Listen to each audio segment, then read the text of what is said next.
Hello, everybody, and welcome. We will study the simple present tense today. Let's start by looking at the uses of this tense. The first one is to describe long term situations. For instance, we live in Boston, he works for the post office. These are not temporary. The second one to describe permanent facts. The company hires over 100 new employers every summer. He holds the highest amount of stocks from the firm. Another one is to describe your routine and habits. For example, we don't often have meetings on Fridays. Does she work every Saturday? Next, to describe your preferences and opinions. We love that you decided to stay at our lodge. He thinks booking through an agency is too expensive, and I agree. Finally, we can refer to the future for times of transport, meetings, or events. Let's look at the examples. Your plane leaves at 3 p.m. Don't be late. When does the meeting begin? There are some important aspects to take into consideration when we study simple present. For example, time references. They help us identify the simple present. Examples of time references are every day, every week, every month, every year, on Sundays, at weekend, in summer, and there are many more examples. Let's read this example over here. Meetings take place at the conference room every afternoon at 3 p.m.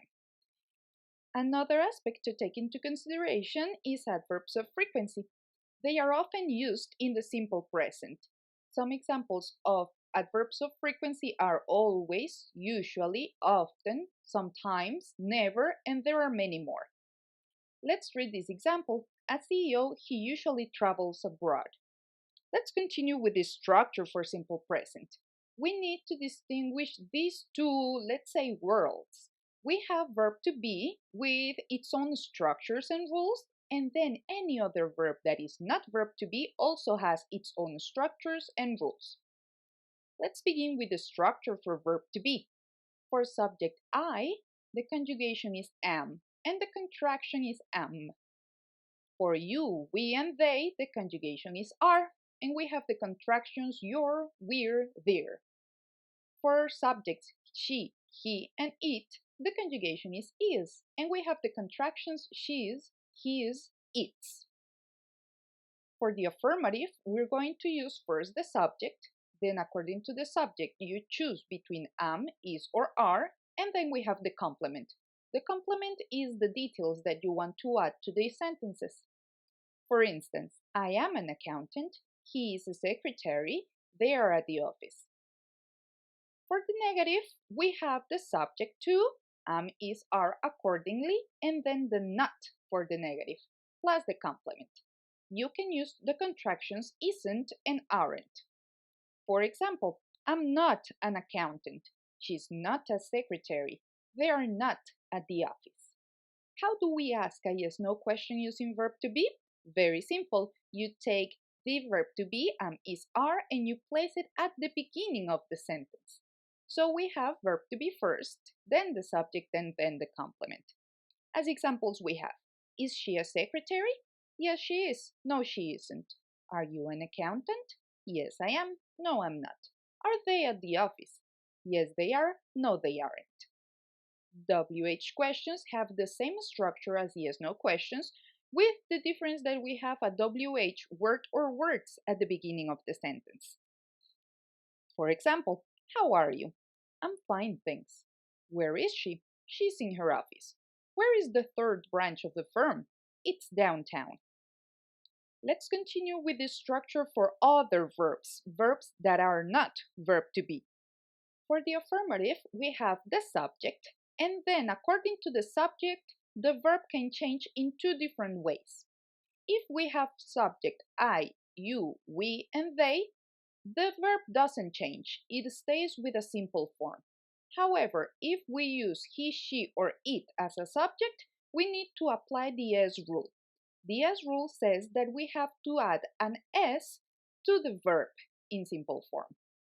Let's read these examples. I work at the accounting department. He looks for the best deals. There are some special verbs that are conjugated differently. There are kind of exceptions for this kind of a structure. For example, the verb have is conjugated as has for he, she, and it. Go becomes goes, and do becomes does. For the negative, we need the subject and then an auxiliary verb. This auxiliary verb is chosen according to the subject too. So for I, you, we, and they, we use do, and for he, she, and it, we use does. Then we need the not for the negative, and then the verb that is next to it is in simple form all the time. Let's look at these examples. I don't work at the accounting department. He doesn't look for the best deals. The same applies for yes/no questions. First, we need the auxiliary verb do or does according to the subject, and then the next verb, the main verb, is in simple form. Let's read these examples. Do you work at the accounting department? Yes, I do. No, I don't. Does he look for the best deals? Yes, he does. No, he doesn't. WH questions have the same structure as yes/no questions, except that they take the WH word or words at the beginning. For instance, we have, where do you work?